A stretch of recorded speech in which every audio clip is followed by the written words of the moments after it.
Now, on the YouTube, excuse me, on the tips side of things, our first tipper of the day.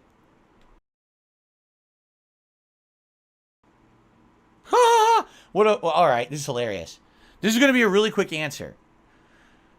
An anonymous dollar tipper. And then, by the way, I should preface the question. I will preface the question by saying this. Are you ready? Ladies and gentlemen, every once in a while, this used to happen on Ask the King, and it still happens on my daily streams. Someone will make a qualifying statement and then ask me a question about it. Like, they'll say, this person said this, what do you think? Now, I don't know if it's true or not.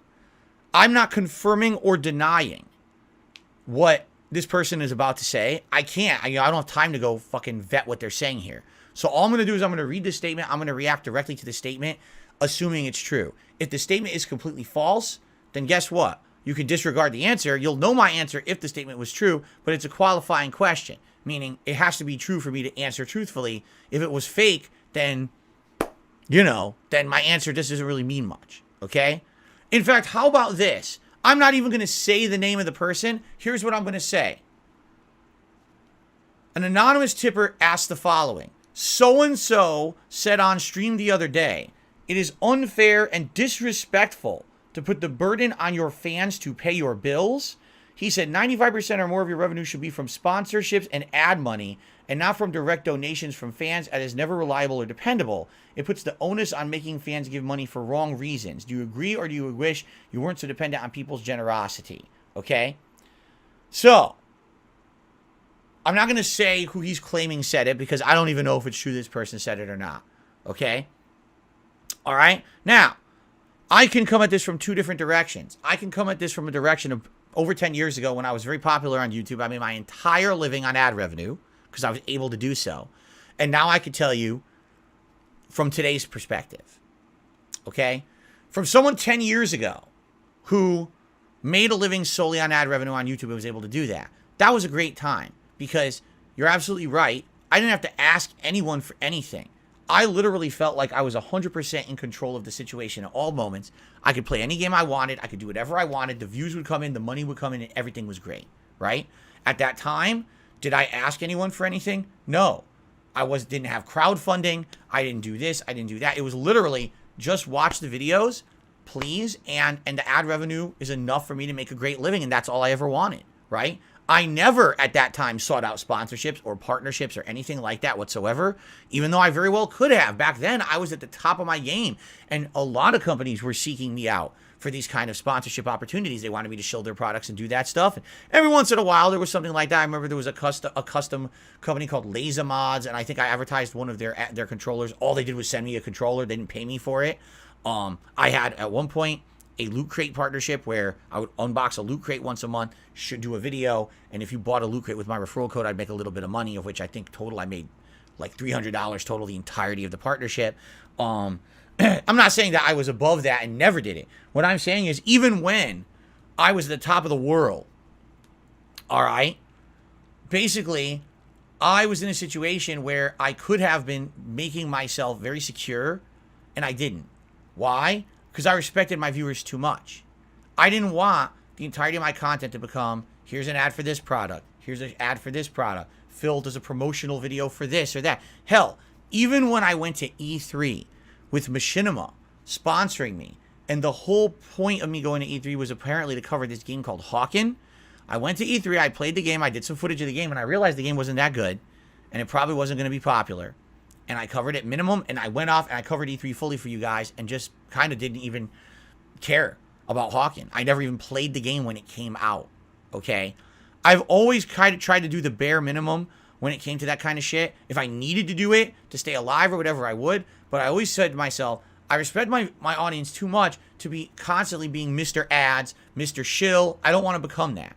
The whole thing over the years for me was being honest, right? When I opened the Loot Crate, if it wasn't good, I would tell you I didn't think it was good. Why do you think people weren't buying the Loot Crates and I wasn't making money hand over fist on that sponsorship? Because 9 times out of 10, the crates weren't that good, right? It's true, all right? Now, you very well can make an entire living on ad revenue and on these sponsorships and partnerships if you don't care about the vast majority of your content being junk. Okay? So what this person is saying is very true. You can absolutely make a living with 95% or more of your revenue being sponsorships and ad money. Absolutely, that's correct. Ad money, not really anymore, I had to say. Because ad revenue is just not where it was. You know, at one point, yeah, 100% of my living was ad revenue. Today, good luck. Good luck making a living with just ad revenue unless you're at the top of the game and you have millions and millions of views on every video. Then maybe you're making enough, all right? But for the common person trying to make any kind of significant money on ad revenue on YouTube, it's just not possible anymore. The website's changed so much, the demonetization like we just talked about, and the fact that the ads just aren't as profitable anymore, all right? So basically what I hear, what this person is saying, is a very unique perspective, because this is a perspective of someone who only sees from the top of the ivory tower. This is a person who very much feels like every piece of content they put out is great. They feel like, you know what I mean? Like everything I do is perfect, right? There's no way that I can improve, right? So I can make a living on all this, and I don't have to ask anyone for anything. That's true. If you're someone who every video you put out gets millions of views, and you can get an advertisement campaign going with a company, and you make $1 million on that campaign, and you can make a living doing that, good on you. I mean, great. I mean, the vast majority of your content is now shilling, and you're basically a walking paid advertisement, a cartoon character, a Muppet, whatever you want to call it, you know, because all you care about is the money, or else you wouldn't be just constantly shilling and caring about the ads. But you know what I'm saying? I mean, I guess that's fine. If that's really who you want to be for your rest of your life, good on you. Make a living doing that. But that's not where normal people usually are, especially me for my life. First of all, I've never really been in that position. The one time I was, when I was at the top of my YouTube game, I purposely decided not to do that. Even though I saw all my contemporaries starting to do those opportunities and doing, I said, no, I'm going to stay true to myself. I'm going to just keep making the content I love. I want to be there for my audience. I'm not going to become Mr. Sellout. All right. And essentially, all right, I feel that when you say something like this, 95% of your living should be ad revenue or sponsorships. Okay. That's great if you could do that. And how many people can actually do that?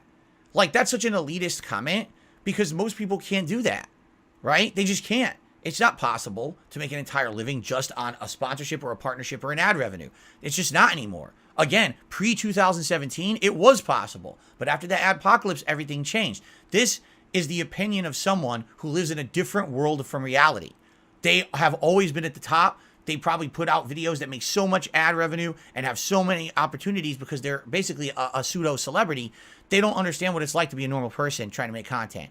So it's an incredibly pompous, over the top, elitist, off base, ridiculous comment that doesn't apply to the vast majority of the internet. In addition, think of the difference between someone who makes a living because people like the free content they put out and willingly decide to contribute. There's a difference between a willful contribution and a necessary contribution, meaning you watch that content and there's ads on it. Shit. Well, it's unavoidable. The ads, you know, versus, I like the content so much, I'm going to go above and beyond to support that content, right?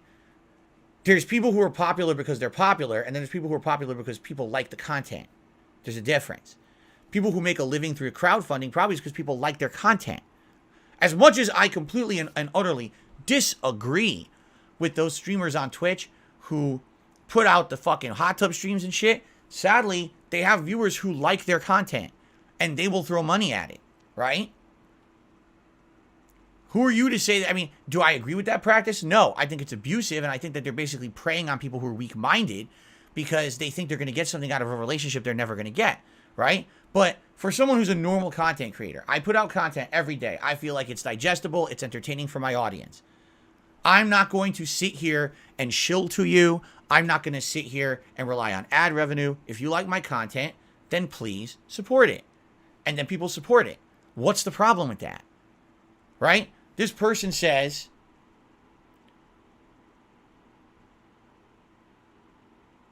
it's not reliable or dependable. I have had more consistent income ever since I became a full-time streamer than I did before.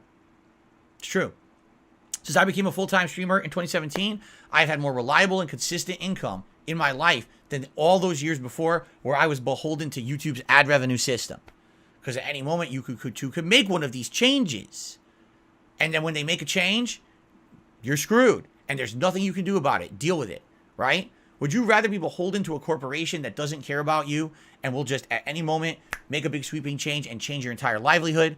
They've put entire YouTube channels out of business overnight because of a change. Is that okay? Why would that be okay? If you have crowdfunding, then you don't have to worry about that.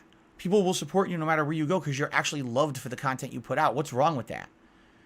Right? This is a person who is so ridiculously off base. And so, I mean, their brain is like screwed on the wrong way because they've been in a situation where they can be high and mighty for so many years. They don't even know what it's like to be a normal person anymore.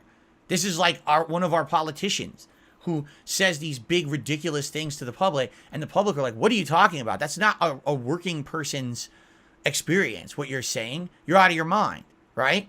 Oh, if you don't have money, just go out and take a loan. What? What are you talking about, Mr. Politician? No one can just go to the bank and just immediately get granted a giant loan. You can, but not everyone else.